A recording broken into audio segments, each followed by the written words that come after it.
The outcome of our life is generally a result of our habits. It is the compound interest of life, as James Clear puts it in his book Atomic Habits. You see, life isn't about these sort of big key moments. Life is about the small details of every day and how they compound to build our future, whether that be through bad habits affecting our health in the long term or good habits that build a healthy and prosperous future for ourselves. In this video, we're going to cover the fundamentals of building good habits and how to stick to them, and also how to break bad ones. We're going to cover the habit loop and the 4 pillars of building habits and the inverse of them to break the bad ones. So if you've clicked on this video to improve your life because you already understand the power of habits, then you're in the right place. So let's get cracking. So what exactly is a habit? A habit is a routine or practice performed regularly, an automatic response to a specific situation. It is essentially a behavior that has been repeated enough times to become automatic. In fact, James Clear uses an awesome analogy in his book because the habits you build determine the trajectory of your life. And this can be compared to tilting the nose of a plane ever so slightly and the impact this has on the final destination of the journey. For example, if you were taking a plane from Los Angeles to New York, the pilot tilted the nose of the plane 3.5 degrees. Over the journey, that would compound into a massive difference when it comes to where the plane would actually land. In fact, if you were to tilt it 3.5 degrees south, you'd actually end up in Washington, DC instead of New York City. So that's the first thing we must really understand about habits. It is not about what you do today that has a massive impact on your tomorrow. In fact, any good habit you do today, you're probably not going to feel tomorrow or the next day. However, if you keep on doing these habits, the point is that this compounds into a big difference in the future. But you already know this stuff. So let's jump in to one of the theories behind habits. And in James Clear's book, it's called The Plateau of Latent Potential. See, the reason that you might not have been able to break a bad habit or build a good one isn't because you've simply lost the ability to improve. It's simply that you probably haven't crossed the plateau of latent potential. Just because you haven't seen the fruits of your labor doesn't mean that you haven't worked toward it. All that time, energy, and work is stored. James Clear uses an analogy for this. It's a bit like moaning about an ice cube not melting because you've raised the temperature from 25 degrees to 31 and it hasn't melted. But the real magic happens at 32 degrees. You see, when you finally break through the plateau of latent potential, most people will call it overnight success. They don't see all of the work you put in before and the habits you built. You see, sometimes success can be exponential, but the reason it's exponential is because you've laid all the foundations before, and you might not have got much immediate reward from laying those foundations, but it allows the rest of the structure to be built, the rest of the results to be made. Take, for example, these YouTube videos. Now, my last video didn't go viral. This one probably won't go viral. But if I do 500 of them, one is likely to do really, really well. It's always unlikely that your first few are going to do well, but because you're building the foundations, you're sticking to a habit and you're producing a lot of videos, it makes it way more likely that you're going to succeed at some point after building the foundations. Some bits of success are a bit more linear, for example, like building muscle. You're probably not going to have 500 gym sessions and then explode and look like Arnold Schwarzenegger. But I'm sure you can appreciate what I'm trying to say. See, we live in a society where a lot of people desire immediate gratification, and this is why most people fail. They see something they want, they try to get it, might not achieve that, or at least not be patient enough to stick it out for a long enough time to achieve it, and then they just think, maybe that's just not for me. Maybe fate is just against me. Maybe I'm not as good as that person. But the reality is, you're just as good as the next person, but a lot of the time, they've just done it for longer and built better habits to work toward whatever result and outcome they've achieved. It's very natural for us to think that results are linear, whereas actually we have to generally work and build good habits for a very long period of time before we see the fruits of our labor, and then in retrospect, we can appreciate why those early stages were actually so important. And James Clear has even illustrated this in a beautiful graph. The very funnily named The Valley of Disappointment zone is illustrating the disparity between what we expect and what we're actually achieving. This is where we generally lose a lot of motivation and feel pretty disheartened at seeing no return from our efforts. But then after that point, we actually tend to get a lot more return than we even expected, but you just need to go through that kind of crappy phase first to get to the better, more exponential growth. Take, for example, businessmen like Alex Hormozy. They're making so much money now off of their personal brands, but before that, they were spending a lot of their precious time probably not getting much in return. And a lot of successful people even say, if you think it's going to be hard, then guess what? It's probably going to be a lot harder. And that's why it's so important to set goals based on your output rather than outcomes, because your output you're in control of, your outcomes you're not. And this is ultimately going to lead to us giving up, for most people anyway. So if you want more than most people have, and you want what the top 1% of people have, then you need to do what the 99% of people aren't willing to. So like I said, focus on systems and forget goals. Systems facilitate you getting to the goal. Everybody has goals, not everybody has systems. So when building habits, we need to frame it in a certain way to help us remember why we're doing it, because a strong why always helps. Just like Nietzsche said, he who has a why to live can bear almost any how. If you have a strong why, you're a lot more likely to overcome the very probable hurdles that are going to come in your way and overcome adversity. So we can steal a framework from James Clear. When building a habit, what you're going to do, instead of saying, I want to run every single day, that's a goal. What you should actually write down or bear in your head is this framework. I will then insert a behavior at a certain time in a certain location. As famous brain coach Jim Quick says, what gets scheduled gets done. So for example, if you want to meditate more, you would think or say or write something a bit like this. I will meditate for 10 minutes at 8 AM in my bedroom. Setting a location and a time and an activity makes it 10 times more likely that you're going to participate and actually act on that thing. Now let's say you want to go to the gym more and get fitter. I will work out for 1 hour at 6 PM in my local gym. You're setting a very specific goal, you're setting a time, and you're setting a location. When we say I'm going to the gym, there's no parameters around that, and it's likely that you'd be like, okay, I won't go today, I run out of time. Whereas if you set a time for it and a duration, you've now got a structure and a plan. And that makes it, like I said, way more likely that you'll execute. Now, let's get into the nitty gritty. What is the habit loop? The habit loop consists of 4 components: cue, craving, response, and reward. For example, let's say I have a bad habit of eating chocolate bars. I might come home and I see a chocolate bar on the table. That's a cue. I'm now thinking about that chocolate bar.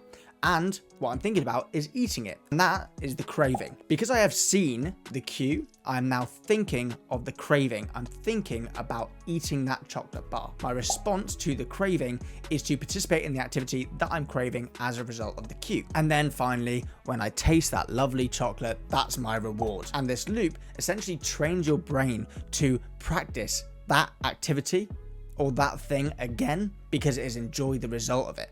So next time I see a chocolate bar, I'm even more likely to want to eat it. And this is why cues are so important. When building a good habit, it's all too easy to forget what we're trying to achieve. And vice versa, when trying to break a bad habit, it's all too easy to try and put it to the back of your mind and actually get rid of it because you're thinking about it a lot and generally the cues are in place. In fact, there's this amazing quote exactly about this. Until you make the unconscious conscious, it will direct your life and you will call it fate. You see, if we don't acknowledge and think and evaluate our habits, our life isn't going to change because, like I said, the practices we do every day, the healthy ones and the unhealthy ones, determine whether in the future, when we're old, whether we're healthy or not. If I don't run frequently, my cardiovascular health isn't going to be that good in the future.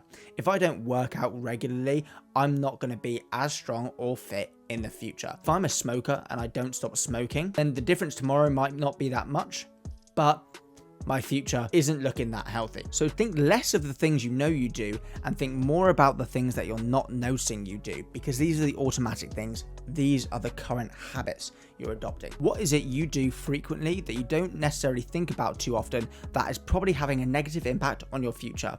And if you flip that on its head, what are you doing and therefore should keep on doing that is going to benefit your future, whether that be in terms of your relationships, your health, or even things like your success and financial future. The process of behavior change always starts with awareness. We all need to be able to reflect on who we are, how we act, and the habits that we are employing daily. And therefore, we can actually use obvious cues to prompt behaviors we want to encourage and get rid of negative cues to inhibit habits that we want to quit. So here are the 4 laws of behavior change. Number 1, in relation to cue, make it obvious, and if you want to stop doing something, make it invisible. Number 2, with regards to cravings, you want to make whatever you're trying to do and build a habit around, make it attractive, and vice versa. If you want to quit a bad habit, make it unattractive. Then, in relation to your response, you want to make it easy. You want to build a good habit, you want to make it as easy as possible to do that thing as you possibly can. And of course, if you're trying to break a bad one, make it difficult. Increase the friction of doing that activity. And finally, in relation to the 4th part of the habit loop, reward, you want to make it satisfying. Reward yourself for partaking in that good habit, or make it unsatisfying. Come up with a way to make it feel bad to do that bad habit. This makes it more likely or more unlikely to do that thing again. So for example, if I want to go to the gym, I want to make it as obvious as possible. I might have my protein shaker left out on the top at all times to remind me, I use that for the gym, I want to go to the gym frequently. Then I want to make it attractive. So for example, I might put on my favorite podcast or my favorite playlist every single time I go to the gym. Or I might have a certain outfit that I love to wear that makes me feel good that I wear to the gym. This makes it more attractive to me and more enjoyable. And of course, you want to make it easy. Now, a lot of the time, a lot of people that go to the gym, they want to go like 3 hours a day, 2 hours a day, but this is simply not sustainable, at least not for someone trying to start a habit. So you want to make it easy. Just start by going for half an hour, a small amount of time. You do not want to make it hard and really time consuming. This is going to make it less likely that you'll partake in this habit in the future because it needs to be at a sustainable rate or something you slowly grow over time. And then of course, make it satisfying. If you're trying to start a new habit, my personal favorite thing to do is get a little tick list that you tick off every time you participate in that habit. Then you see the real growth of building that habit and how many times you've done what you said you were going to do. And there's nothing that boosts your self-confidence and self-belief like doing the things you said you were going to do. Being a person of your word to yourself. And the inverse of this. So let's say you cannot stop eating chocolate bars. First thing you're going to do is hide the chocolate bar away in a cupboard. That way, you're not seeing it, it's not obvious, it's invisible. For example, making something unattractive can sometimes be a little bit hard to determine how you do this. But one thing that a lot of us do is we call ourselves certain things. If you smoke, you call yourself a smoker. If you're trying to stop smoking, stop saying you're a smoker. It's reframing it in your head, so then it's unattractive to you to do that activity. Also, it feels dishonest. So start by saying you're not somebody who eats chocolate. You're a healthy person. You need to start identifying as someone that doesn't do that thing. This makes it less attractive for you to do. It's no longer part of your identity. This can be hard, but it's one roundabout way of making it unattractive, especially in a psychological sense. Then make it difficult. You might put a lock on it. In fact, you can get these cases now that are timed containers. You can lock it up for 2 days, so you literally cannot do it. The only way you could get chocolate is by going to the shop. Just add steps and friction points to doing that activity, making it more difficult, making it more likely that you won't do the thing. And then make it unsatisfying. Now, after eating that chocolate, after you've removed the cue, so you've actually looked for that thing, you've made it unattractive, and you've also went to the effort of going to the shop just to buy a chocolate, you're probably going to be pretty dissatisfied after you've done it because you know you've broken that promise to yourself. It can be a bit convoluted sometimes to try and apply these systems to certain habits, but do what you can to make it invisible, make it unattractive, make it difficult, and make it unsatisfying. And this will maximize the chance that you'll stop taking part in the habit that you're trying to quit. And here's some bonus tips. James Clear also stipulates something called the Goldilocks rule or the Goldilocks zone. When taking in a new habit or a new activity, you want to reach just beyond the level that you're currently very capable of, but not too far. One of our psychological needs is to feel competent.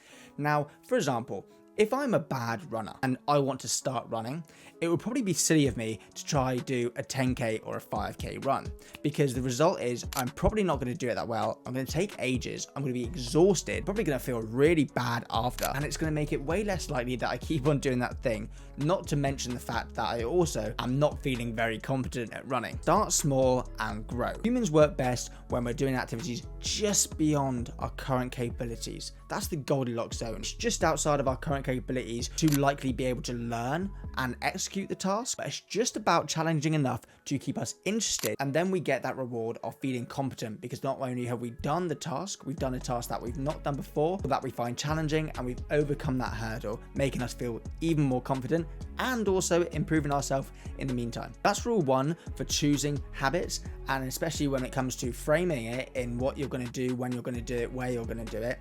Think about the Goldilocks zone. So I'm going to run for a realistic duration at this time, at this location, and also use habit stacking. There is nothing more powerful than momentum. Once we start doing things, we're more likely to continue doing other good things. See, sometimes you get into a real rut of bad habits, and it's probably because you're doing a number of them. And then sometimes you're really good at a load of things. This is because of habit stacking. You see a lot of people doing their morning routines and making their bed in the morning. And the reason for this isn't because making your bed in the morning and having a morning routine is going to change your life, but it gives your day momentum. You're in a mind frame of setting the tone for the day. If you make your bed in the morning, have a healthy breakfast, you've started the day with a really powerful and positive momentum, and have already shown yourself today is going to be a day where you commit to your habits. So write a list of the habits you want to do. Don't be too ambitious. Like I said, you can use the Goldilocks rule for even the amount of habits that you're trying to also introduce. Generally, one at a time is good. But if you do them one after another, that generally makes it a lot more likely that you'll carry out a number of them, as opposed to just one here, just one there. For example, a morning routine, let's say you want to start running, eating healthier, and you're trying to quit chocolate. What you're going to do is you're going to get up, make your bed in the morning, brush your teeth, have a healthy breakfast, not eat that chocolate because it's out of sight, out of mind. And even if you think about it, you're not going to do it because you've put in place the things to make it difficult, make it unsatisfying, make it unattractive. And then after that, you're going to straight away put your shoes on. And even if you don't feel like going for a run, what I would advise is taking just that initial step to do so. So let's say you've done everything else and you still don't feel like a run and you're really struggling to motivate yourself to do it. What you can then do is just put your running attire on.